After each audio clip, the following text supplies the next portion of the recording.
Well, hello there. Welcome to the Obi-Thorn Alliance. I'm Jacob. And I'm Luke. And in today's video, we are reviewing the Marvels.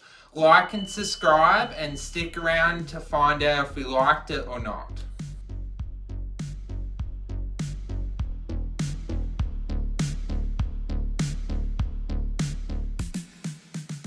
So the Marvels. So this was Jacob's most anticipated movie of the year. So he's going to let me talk about the plot because he's too excited to talk about it. No, I'm just kidding. Shit. But so the story of this, it continues on from basically a bit of WandaVision, a bit of Secret Invasion, and then also what happens in the show Miss Marvel. And Captain Marvel. And Captain Marvel, but I guess we've had a bit in between there. What we see is the main characters find that they get entangled with their powers. When one uses their light powers, it swaps and it creates this triangular effect where they keep swapping, which makes for quite a bit of fun for the movie, but in theory is a bit strange. But so they get caught up, they find that this is because a villain who has created a wormhole in these things called jumping holes where they use it to travel quickly between space. And what they are trying to do is they basically want to fix their planet. Their planet was destroyed by Captain Marvel. They lost their sun, they lost their water, they lost most of their natural resources, so they are trying to take them back and at the same time punish Captain Marvel for what she did to their planet. And it all ties in with using a bit of Miss Marvel and her bangles. It conveniently uses the light power that the other character gets at the end of WandaVision, and then obviously Carol Danvers and her powers are combined, and it's a bit of a fun movie, but it does have its issues. So we'll get into the scoring. So what do you give the plot, Jacob?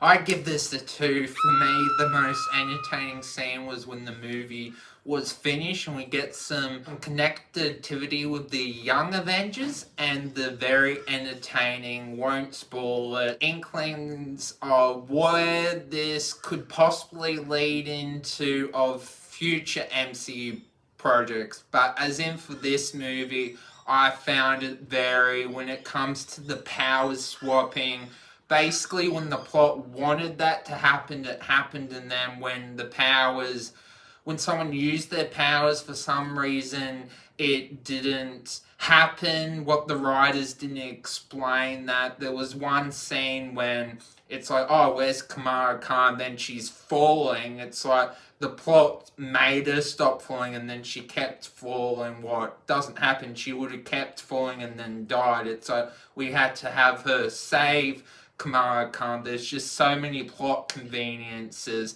And then there's one tension moment when Captain Marvel does something that Miss Marvel questions, and then there could have been tension with that, but the writers and plot decides, no, we'll get that very over with. Nothing happens with that. And then with the Bengal, somehow the villain finds the Bengal with us going, hang on, how did she know it was there? A lot of questions with this movie. The editing is all off. A lot of stuff wrong with this movie. You can tell I'm very passionate why I dislike this movie, and that's why the plot is terrible. I could go on more, but I don't want to continue. So I gave the plot an 8.5. I actually really liked it. I think compared to some other movies, it was fairly simple.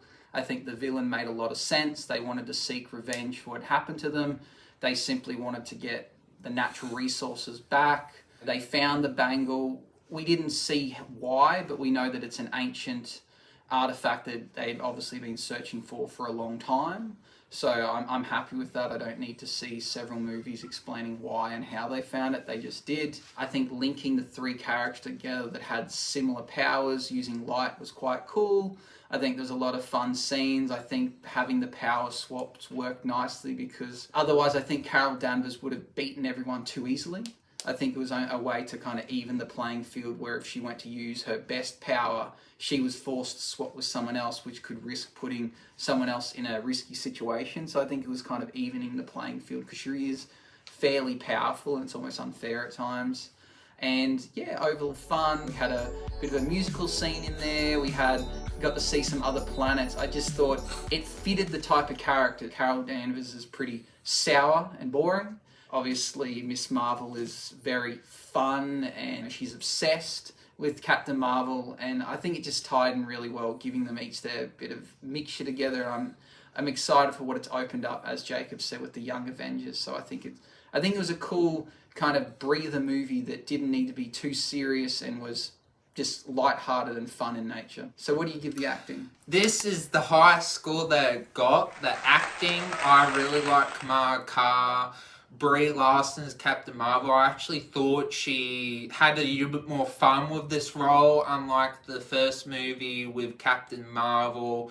And Samuel Jackson, of course, even though I felt like the plot didn't really know what to do with him, wasted his time, but I enjoyed the acting. That was the fun aspect of the movie, but the writing let down and wasted their potential. But I am looking forward to the future with Kamala Khan, especially with the Young Avengers. So I gave the acting a 7.5. I think this was probably my least favourite part of the movie. I think they made Brie Larson's character, Captain Marvel, again a bit sour. I think they amped up the childish and fangirlness of Kamala Khan. I know that's what they wanted, but it just made the acting, I wouldn't say it was of high quality because of that. They had to be these very specific characters. Samuel L. Jackson, they kind of made his character not as serious as usual. He's a bit more fun. So I wouldn't say it's bad, it wasn't the best part of the movie, the acting, so it's a 7.5. What about the presentation and the experience? Well, of course, the MCU, we are used to explosions, so we get a high score, plays there, but for me, I need more substance, and that's why I was having fun with the explosions and everything, but once that musical scene, that's what lost me. It really lost me, so for that, this criteria gets a 6. So I gave the presentation 8.5. I liked it that it didn't rely on CGI fights and big, giant, oversized villains like in most other Marvel movies they put in for the sake of it. I thought they kept it fairly simple. I thought the musical number was a nice little twist because we're used to seeing these different multiverses or different planets having quirky things, and I think it's a bit unfairly judged. I think if this was in a Guardians of the Galaxy movie and they went to the same planet and Star-Lord had started singing and dancing, people would have thought it was great. So I think it's just people pick and choose depending on who the characters are. So I actually quite liked that. I just thought the presentation was neat and tidy. They didn't overplay their hand. I liked that the movie wasn't too long. I think a lot of Marvel movies get dragged out. I think this kind of kept it to the point, kind of did what it needed to do. So what did you give the ending? This gets a 5. For me, I was more happy that the movie was actually finished, and I'm excited for the Young Avengers, but I kind of go, well, obviously it's going to be a Disney Plus show, and no one's going to see that, so I kind of go, well, the movie actually didn't end satisfying. And then the other mid-credit scene, that did not deserve to be in there with the future products. I'm excited for it, but it's like, you basically know this movie is an epic fail, and now we're making fans excited for future projects when they should have made it more epic. For me, it's like this movie finishes in 2 ways, and I very much dislike the ending because we're going to get a future show that probably no one's gonna want or might see. So I gave the ending a 9. I think it was kind of right on par. The villain was dying. They gave them the opportunity to go, hey, we won't let you die and we'll do right by you. The villain turned their back, still tried to persist with being a villain. Obviously paid the ultimate price because of that. Captain Marvel, stayed true to her word and restored light and power to their planet. I guess it ends now with the setting up the 2 future projects, which I'm happy about. And yeah, I just think it had a really neat ending. It didn't overplay its hand and just gave us what you kind of expected and wanted. So I'm happy with that. So what do you give the originality? For me, this gets a 4. I think we're at the point now. This is 33 MCU movie, and they're copying off Spaceballs. They're doing so many things that I might be just sick of superhero movies, but I'm at the point when I'm fatigued. And to me, the plot had no substance, it had no heart, it had no character development. I'm at a point where they need to try new things at some point and give us some new direction. This is not it. Very disappointed with the originality. So I gave the originality a 9. I thought it takes some cool risks. It continued on with the storyline with the Kree and the Skrull, which I thought was nice. I went with my wife who hadn't seen a lot of those movies and shows that had them in there, but she was still able to follow along because it was fairly simple in nature. I think expanding Kamala Khan's obsession with Captain Marvel was quite cool. I do like that they showed us a few different planets. They took a risk with the singing, which gets marked down by some people for not being original, but when they do something original, they get criticised, so you can't really win either way. I like that it didn't rely on just chucking in, here's a cameo from the Hulk, and everyone goes, oh my god, how good's this movie? Where it didn't try and do that, it just stuck to the 3 characters it wanted to. It still kept that Kamala Khan's family in there that has that Pakistani interesting relationship and the helicopter parenting that we saw in the show, and it kept that still true through the movie. I like that it explored the relationship between Carol Danvers and her best friend had died, and that was the mother of the new character that we have in the movie. Not new to the franchise, but she's the new superhero in it. And I liked that and explored it. It actually gave good character development, I thought, between those two, and I think it's just setting up a lot of things. I like that it just didn't try and do too much. It was just simple, and it tried. I think it was very original at the end of the day, so I gave it a 9. So what's its appeal, Jacob? This gets a 6 for me. Of course, people are going to enjoy it. It is a fun movie, but at this point, I need some direction. I have no idea where this movie is heading.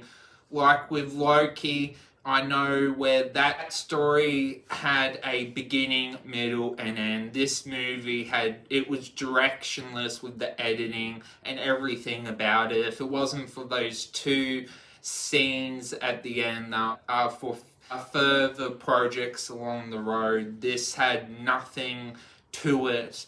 The editing was all off. It had no direction. So for me, I can recommend it to people, but I think people would enjoy it for the fun factor and to turn off your brain. But yet, if you actually think about it, it's soulless. It has no soul. And for me, so in terms of appeal and how many people it would appeal to, I gave it a 9. I think being a mainly female-driven cast, I think that opens up a large variety of people that are willing to watch it.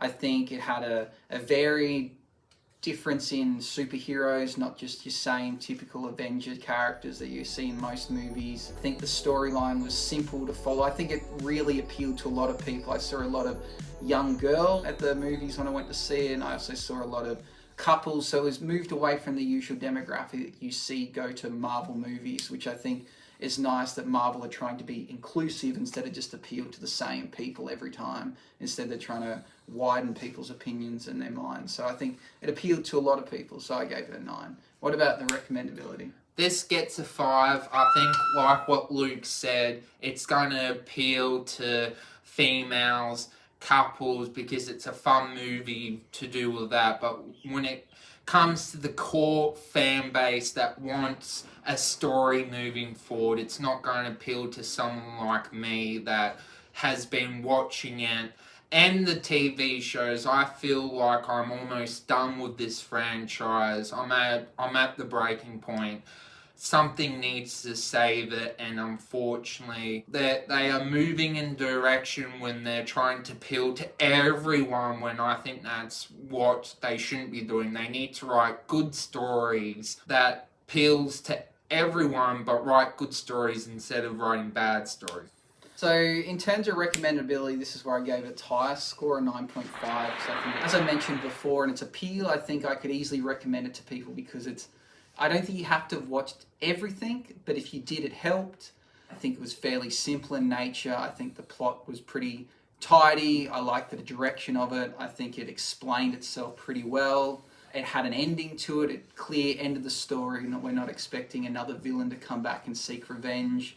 And the way it tied into the previous shows and movies, I thought was really nice, and bringing that in. And yeah, I think having the female-driven cast obviously makes it easy to recommend to more people that are sick of Marvel might be able to get other people that want to see something different for a change. So I gave it a 9.5.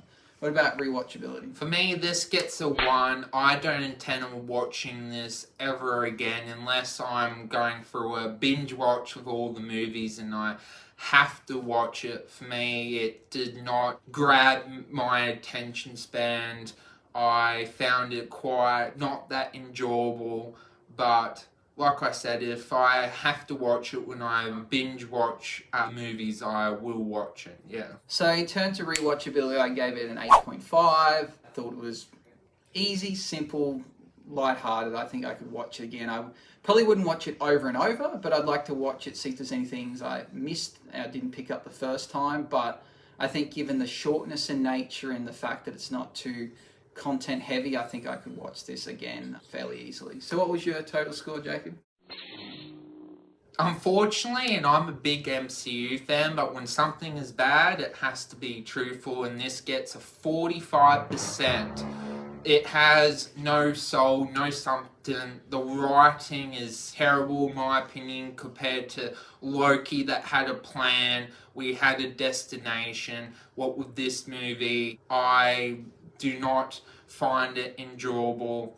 And unfortunately, I think the moment when we had the all-female scene was the doom of the MCU. I think they're trying to appeal to minorities instead of writing good, solid story. Like what happened in Phase 1 when we had Iron Man, Captain America, and Thor.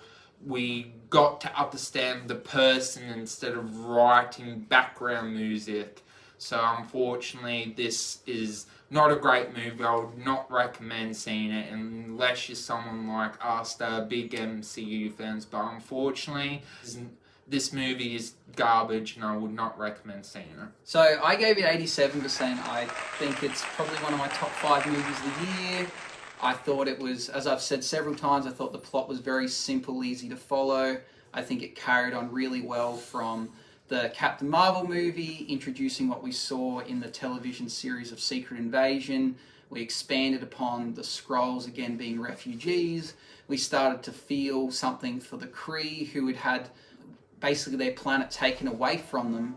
And then obviously then building into the relationship with Carol Danvers and her friend who's now passed away. Again, they brought up the fact of what happened there with the blip and her dying and her daughter coming back and missing. I think it pulled at a lot of heartstrings. To me, it was very clear what the movie was trying to do, and the fact it wrapped it up and didn't try and sequel bait, I thought was really nice. And now we get to see the expansion of what can happen here with the 2 end credit scenes. So I'm very excited what to come from this franchise after being pretty disappointed by Miss Marvel. I thought that this kind of reinvigorated my like for Miss Marvel as a character.